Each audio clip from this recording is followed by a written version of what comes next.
Okay student, तो जो periodic table हमें स्टार्ट करना है, बहुत ही बढ़िया टॉपिक है। और जो भी एलिमेंट्स होते हैं वो एलिमेंट्स बहुत ही रैंडमली होते हैं।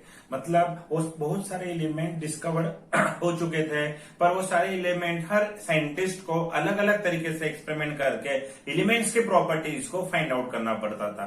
उसके वजह से बहुत ज्यादा कॉम्प्लिकेशंस हो गए थे। तो जो भी आप एलिमेंट देख रहे हो ऐसे रैंडम एलिमेंट्स थे और उनको सिस्टमेटिक वे से क्लासिफाई करना बहुत इंपॉर्टेंट था। जितने भी एलिमेंट उस वक्त नोन थे तो बहुत सारे साइंटिस्ट लोगों ने उनके ऊपर काम करना चालू कर दिया कि एलिमेंट जो होते हैं वो किस तरह से क्लासिफाई किया जाए। और जो हम अभी देख रहे हैं पीरियोडिक टेबल, वो हमारा लेटेस्ट मॉडर्न पीरियोडिक टेबल है। पर इसके पीछे बहुत बड़ी हिस्ट्री है। बहुत सारे साइंटिस्ट लोगों ने अपनी पूरी जान लगाते हुए उसे क्लासिफाई करने की कोशिश की है। उन्होंने पीरियड्स बताए, ग्रुप बताए, हॉरिजॉन्टल रोज, वर्टिकल कॉलम और प्रॉपर्टीज को टैली किया। जैसे atomic radius down the group increase होती है तो मेटेलिक प्रॉपर्टीज भी इंक्रीज होती है। एटॉमिक रेडियस अगर डिक्रीज होती है तो मेटेलिक प्रॉपर्टी डिक्रीज होती है। आयोनाइजेशन एनर्जी के बारे में बताया। टॉप टू बॉटम आते समय अगर रेडियस इंक्रीज हो रही है तो एनर्जी भी इंक्रीज हो रही है। इस तरह से क्लासिफिकेशन करने की कोशिश बहुत सारे साइंटिस्ट लोगों ने की। इसमें हम बात कर सकते हैं तो comprehensive the properties and chemistry of the existing element. जितने एलिमेंट उस वक्त नोन थे तो speculatively the property of the element yet to be discovered. उस वक्त जितने एलिमेंट्स वहां पता थे वो डिस्कवर करने की कोशिश बहुत सारे साइंटिस्ट लोगों ने की। उसमें जैसे हम बोल सकते हैं evolutions of periodic table, Dobereiner triads है, चॉन-कॉर्ट्स पीरियोडिक टेबल है, न्यूलैंड्स पीरियोडिक टेबल है, मोसलेस पीरियोडिक टेबल है, मेंडेलीव पीरियोडिक टेबल है। तो मैं आपको बोल दूं, जॉन डोबेर-राइनर एक बढ़िया साइंटिस्ट है वो हमारे लिए। तो उन्होंने सबसे बड़ी कोशिश अच्छी की। उन्होंने अलग अलग एलिमेंट की स्टडी की और उन्होंने देखा कि हर 3 एलिमेंट थे जिनके प्रॉपर्टीज सेम थे। तो उन्होंने उन 3 एलिमेंट्स को, रैंडम एलिमेंट आप देख रहे हो ना, उनको 3-3 में क्लासिफाई कर दिया। जैसे लिथियम, सोडियम, पोटेशियम देख रहे हो आप, तो उन ग्रुप के प्रॉपर्टीज, उस ग्रुप में जो उसे ट्राइएड कहा गया था उसके प्रॉपर्टीज क्या थे, सेम थे। और एटॉमिक मास के इंक्रीजिंग ऑर्डर ही उन्होंने काम किया। पर उन्होंने कहा कि जो मिडल एलिमेंट्स होता है ना, उसका जो मास होता है वो average mean mass of the other 2 element. ठीक है, middle element having the average mean mass आप स्क्रीन के ऊपर देख रहे हो। सोडियम का 23 है, स्ट्रोंटियम का 88 है और बेरियम का 80 है। तो वो दूसरे 2 एलिमेंट का एवरेज मीन है। मैं आपको बताऊंगा किस तरह से हो। देखो ध्यान से, जो मास सोडियम का 23 आ रहा है वो कैसे आ रहा है पता है? लिथियम का मास कितना है 7 और पोटेशियम का 39। तो 7 + 39/2 एवरेज कितना आ रहा है 23। कुछ एलिमेंट का मास एब्सोल्यूट आता है तो कुछ एलिमेंट के बारे में अगर मास की बात करते हो तो वो एवरेज आ जाता है। क्या आता है? एवरेज आता है। जैसे कैल्शियम, सोडियम और बेरियम की अगर हम बात करते हैं तो वो एवरेज मास आ जाएगा। आप कैलकुलेट कर सकते हो, बहुत आसान तरीका है। तो डोबेर-राइनर ट्राइड ने हमसे क्या कहा, उन्होंने क्लासिफाई किया एलिमेंट्स को और प्रॉपर्टीज बना के बताया कि मिडिल एलिमेंट का मास क्या होता है, एवरेज मीन होता है। आगे बढ़ते हुए अगर हम बात करते हैं तो जो भी ट्राइड है उसमें lithium, sodium, potassium, calcium, sodium, barium, phosphorus, arsenic, antimony और क्लोरीन, ब्रोमीन, आयोडीन, ये कुछ हमारे एग्जांपल्स हो गए। उसके बाद देखो चॉन-कॉर्ट्स पीरियोडिक टेबल, उन्होंने भी अच्छा काम करने की कोशिश की। उस वक्त जितने एलिमेंट्स थे वो क्लासिफाई करने की कोशिश की और आप लोगों को बताया, पर इनको ज्यादा एक्सेप्ट नहीं किया गया क्योंकि उनका क्लासिफिकेशन इस अलग मेथोडोलॉजी था, ग्राफिकल रिप्रेजेंटेशन में था, जो बहुत ही कॉम्प्लिकेटेड था। तो उसे क्या कर दिया गया? रिजेक्ट कर दिया गया। समझ रही मेरी बात को? उसे क्या कर दिया गया? रिजेक्ट। वो बहुत कॉम्प्लिकेटेड होने के कारण। और जैसे जैसे हम आगे बढ़ते रहे, डिस्कवरी बढ़ती रही, साइंटिस्ट लोगों ने प्रैक्टिकली देखने की कोशिश की और ऐसा पीरियोडिक टेबल बनाने की कोशिश की जो हमें आसानी से समझ में आए, उसको हम आसानी से यूज कर सके। देखो आगे चलने के बाद बहुत सारे एलिमेंट डिस्कवर होते रह रहे थे। हर साल, हर दिन, हर महीने कुछ ना कुछ एलिमेंट डिस्कवर हो रहा है और एलिमेंट डिस्कवर होने के बाद उसके प्रॉपर्टीज टैली करके साइंटिस्ट लोग काम कर रहे थे। देखो जॉन न्यूलैंड बढ़िया साइंटिस्ट है।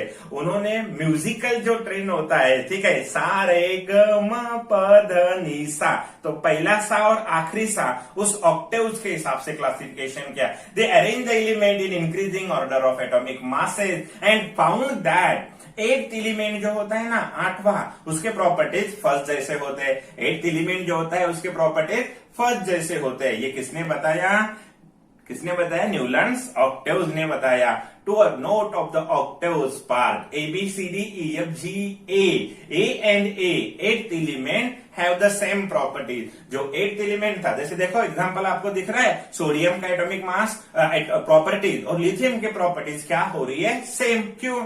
सोडियम का नंबर 8 है और लिथियम का 8। उसी तरह पोटेशियम और सोडियम, अगर सोडियम से नंबरिंग करते हो तो पोटेशियम 8वां नंबर पे आ रहा है, तो वो उनके प्रॉपर्टीज भी क्या हो गए, सेम हो गए। इस तरह से न्यूटन ने ऑक्टेव्स लॉ बनाया। पर बात है कैल्शियम के बाद वो क्लासिफिकेशन नहीं कर पाए। एक्चुअल अगर पीरियोडिक टेबल की बात हम करते हैं तो कैल्शियम के बाद डी ब्लॉक एलिमेंट आते हैं और वो काम नहीं कर पाए। लोथर में बेहतरीन साइंटिस्ट, बहुत बढ़िया साइंटिस्ट, बहुत अच्छा काम किया। किसने? लोथर मेयर ने बहुत अच्छी तरह से एटॉमिक मासेस को एटॉमिक वॉल्यूम से को रिलेट किया, एटॉमिक मासेस और एटॉमिक वॉल्यूम, और उन्होंने ग्राफिकल रिप्रेजेंटेशन बताया। अच्छा, कोशिश अच्छी थी, कोशिश अच्छी थी, ठीक है। एक्चुअली देखो बहुत पसीना पसीना होके आपके लिए पढ़ा रहा हूं मैं। कोशिश बहुत बढ़िया थी उनकी। उन्होंने है ना जो पिक पॉइंट होता है वहां पे अल्कली मेटल्स है, क्लासिफिकेशन अच्छा किया, पर ये भी प्रैक्टिकली पॉसिबल नहीं था। एटॉमिक वॉल्यूम को और एटॉमिक मास को कोरिलेट करके समझाने की कोशिश की, पर हर प्रॉपर्टीज के लिए एटॉमिक मास टैली नहीं हो पा रहा था, और हर एलिमेंट की, वही एलिमेंट की दूसरी प्रॉपर्टी एटॉमिक मास से अलग रिप्रेजेंटेशन बता रही थी। तो इस टेबल को भी रिजेक्ट करने की बारी आ गई, और प्रैक्टिकली ये भी पॉसिबल नहीं था। और उसके बाद आ गए मेंडेलीव्स, जो लोथर मेयर के काम को कुछ हद तक आगे बढ़ाने की कोशिश कर रहे थे। ये दिमित्री मेंडेलीव एक बढ़िया साइंटिस्ट है। उन्होंने बहुत ही अच्छी तरह से अब तक जितने साइंटिस्ट लोगों ने काम किया है उससे बेहतरीन काम किसने किया? मेंडेलीव्स ने किया है। प्रणाम करो मेंडेलीव्स को। तो किसने किया? मेंडेलीव्स ने। मेंडेलीव्स ने 1869 में काम करके बताया, the physical and chemical properties of element are a periodic function of their atomic weight. तो उन्होंने कहा एलिमेंट की फिजिकल प्रॉपर्टीज और केमिकल प्रॉपर्टीज एटॉमिक मास या एटॉमिक वेट के ऊपर डिपेंड्स होती है। और सारे एलिमेंट, उस वक्त 64 एलिमेंट नियरली नोन थे, तो सबको क्लासिफाई करने, बहुत अच्छी तरह से सबको क्लासिफाई करने का काम किसने किया?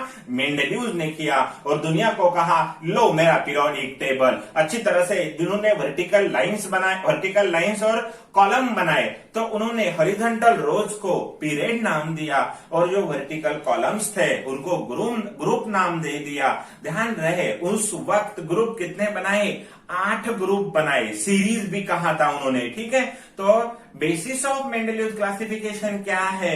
Similarity in empirical formula and similarity in property of the element. Empirical formula same आने वाला था एलिमेंट का, और साथ ही साथ उनके प्रॉपर्टीज ऑफ एलिमेंट भी सिमिलर प्रॉपर्टीज को एक जगह रखने की कोशिश की, पर ये पूरी तरह से सक्सेस नहीं हो पाए। उन्होंने एटॉमिक मासेज जो थे, जिनका कहना था कि हाइयर मास लोअर के बाद आएगा, पर एक्चुअली वैसा नहीं कर पाए। वो प्रॉपर्टीज को देखते हुए मासेज डिफरेंट हुए।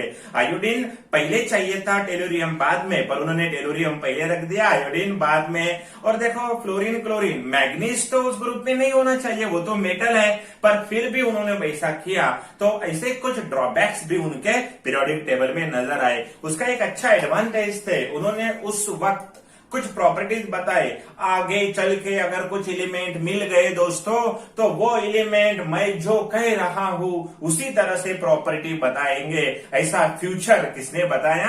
ऐसा फ्यूचर मेंडेलीव्स ने बताया, और उसे नाम दिया इका बोरॉन, इका एल्यूमिनियम एंड इका सिलिकॉन। तो इका का मतलब होता है बिलो।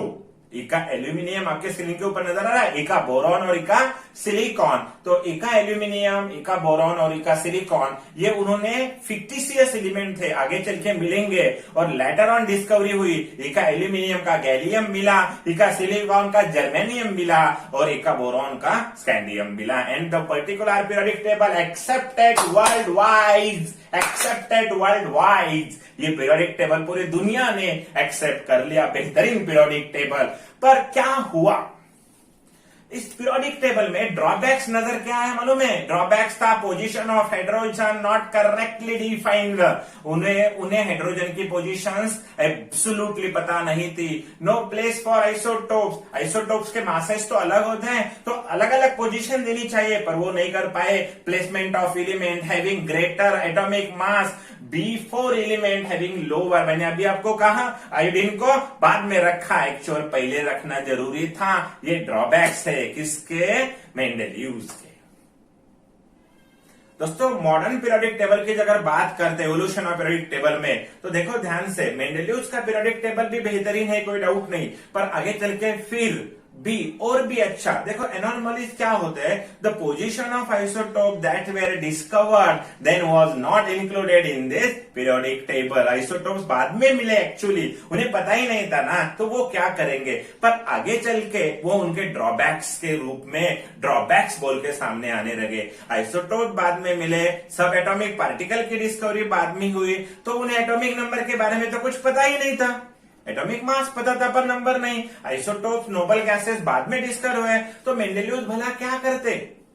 उन्होंने उस वक्त जितना भी नोन था उतना सब ऐड करने की कोशिश की, पर जैसे डे आफ्टर डे डिस्कवरी बढ़ती रही तो उनका पीरियोडिक टेबल कम पड़ता गया और एंडिंग में उसे भी रिजेक्ट कर दिया गया और काम चालू हो गया हमारे हेनरी मोसलेस का, बेस्ट साइंटिस्ट जिसका पीरियोडिक टेबल आज भी हम यूज करते हैं। आज भी हम यूज करते हैं। मैं आपको बोल दूं, उन्होंने एटॉमिक नंबर की डिस्कवरी कैसी की? उन्होंने एक प्लेट के ऊपर रेडिएशंस की बम्बार्डिंग की और प्रॉपर्टीज को टैली करने के बाद उन्हें स्ट्रेट लाइन ग्राफ मिला अंडर रूट ऑफ फ्रीक्वेंसी के साथ directly proportional to atomic number था। एटॉमिक नंबर रेडिएशन हो रहे थे, एटॉमिक नंबर वेरिएबल है तो ग्राफ भी वेरिएबल मिल रहा था, पर अंडर रूट ऑफ फ्रीक्वेंसी के बाद under root of frequency is directly proportional to atomic number. और एटॉमिक नंबर को फंडामेंटल प्रॉपर्टी बताने का काम किसने किया? मोसलेस ने। उन्होंने प्रोटॉन और नंबर ऑफ इलेक्ट्रॉन सेम ही होते हैं ये भी डिस्कवरी करके सारी दुनिया को कहा कि इसके बेसिस के ऊपर मैं पीरियोडिक टेबल को आपको देने वाला हूं। सारी दुनिया ने मोसलेस को सलूट किया। क्यों? क्योंकि उन्होंने डिस्कवर की वाली हर चीज एक्चुअल थी, परमानेंट थी और परफेक्ट थी, जिसे हम आज भी यूज करते हैं। उस वक्त बोरॉन का मास जो है एटॉमिक नंबर वो 5 बताया था और मास 11 बताया था। बात को समझ रहे हो? पर उन्होंने मासेस को ट्रीट करने के, मासेस को करेक्ट करने की कोशिश भी किसने की? मोसलेस ने की। Mendeleev's periodic law, element arranged according to atomic weight, और Mendeleev's periodic law, element arranged according to atomic mass. Moseley's और मेंडेलियव्स में डिफरेंस है। मॉडर्न पीरियोडिक लॉ क्या कहता है? The physical and chemical properties of the element are the periodic functions of their atomic number. बेहतरीन classification करने की कोशिश की किसने? मेंडेलियव्स ने। मोसलेस ने क्या किया? उन्होंने ग्रुप्स बनाए और ट्रांजिशन सीरीज के हिसाब से किस तरह से ट्रांजिशन एलिमेंट, किस तरह से S block, P block, D block, ये काम वो करते रहे। The position of isotope that were undiscovered then was not included in his periodic table. That is the placement of the element having greater atomic mass before element having lower atomic mass could not be logically explained, and the placement of the hydrogen in the periodic table was not determined correctly. ये anomalies of Mendeleev's periodic table थे, वो correct करने का काम किसने किया? हमारे मोसलेस ने किया। तो बच्चों इसके आगे वाला जो पोर्शन है मोसलेस को हम नेक्स्ट लेक्चर में अच्छी तरह से मतलब एक्सप्लेन करते हैं। ठीक है, थैंक यू सो मच।